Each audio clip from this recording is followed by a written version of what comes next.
ఇక్కడ ముఖ్యంగా ఆ, మనం ప్రకృతి సిద్ధంగా ఏదైతే పంటల సాగు ఇవన్నీ ఒక సాంప్రదాయ పద్ధతులు తయారు చేస్తున్న ఉత్పత్తులని వీటన్నిటికీ మామూలుగా బయట దొరికే ఏదైతే మార్కెటింగ్లో ఉన్న వాటికి సంబంధించి అయితే ప్యాకింగ్ విషయంలో కొంత తేడా ఉంటుంది. ప్యాకింగ్ అవును. విషయంలో కొంచెం కలర్ఫుల్గా ప్యాక్ చేయడం, కొంచెం అట్రాక్టివ్గా కస్టమర్స్ని.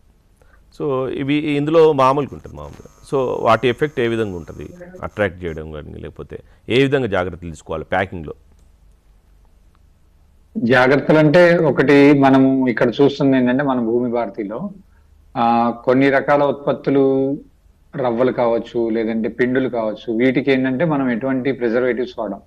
అంటే బియ్యానికి కూడా ప్రతి వారం మనం ఒక టన్ను బియ్యాన్ని పట్టిస్తున్నాము. అట్లా ఎప్పటికప్పుడు రైతు నుంచి వినియోగదారుడికి ఫ్రెష్ గానే వెళ్ళేదాకా మేము చూస్తున్నాం. కానీ రవ్వలు పిండ్లు వచ్చేసరికి ఏంటంటే కొంత సమయం తీసుకుంటాయి, ఒకేసారి కొనరు. అలాంటి వాటికి మేము ఏం చేస్తున్నాం అంటే ఒక చిన్న మిషన్ మనకి ప్యాకింగ్ మిషన్ ఇప్పుడు 8 ప్యాకింగ్స్ అని వస్తున్నాయి, నైట్రోజన్ ప్యాకింగ్స్ అని వస్తున్నాయి.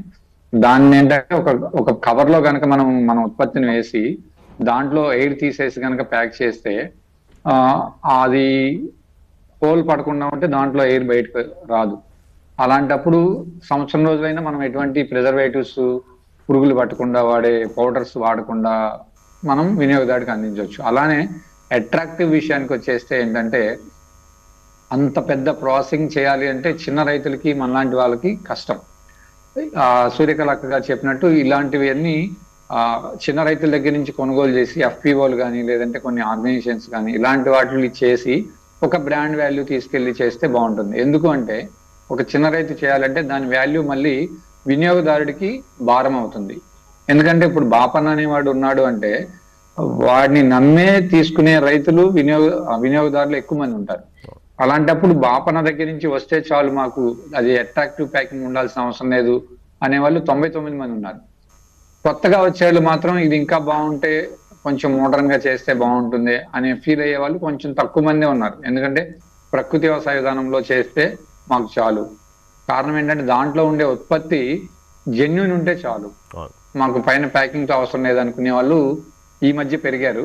కానీ కొన్ని చోట్ల మనం అవుట్ సైడ్ అంటే వేరే రాష్ట్రాలకు కానీ లేదంటే వేరే దేశాలకు కానీ మార్కెట్ చేయాలనుకున్నప్పుడు కంపల్సరీ అది ఎప్పుడు ప్యాక్ చేసాము, దాంట్లో ఏమున్నాయి, ఎలా చేయాలి, ఇవన్నీ కూడా ఇస్తే అలాంటి వాళ్ళకి అట్రాక్టివ్ ప్యాకింగ్ అనేది ఉపయోగపడుతుంది అనేది నా యొక్క వ్యక్తిగత అభిప్రాయం. ఇక అంటే తక్కువ ఖర్చుతో పెట్టుబడి పెట్టే ప్రాసెసింగ్ యూనిట్లు ఏంటి?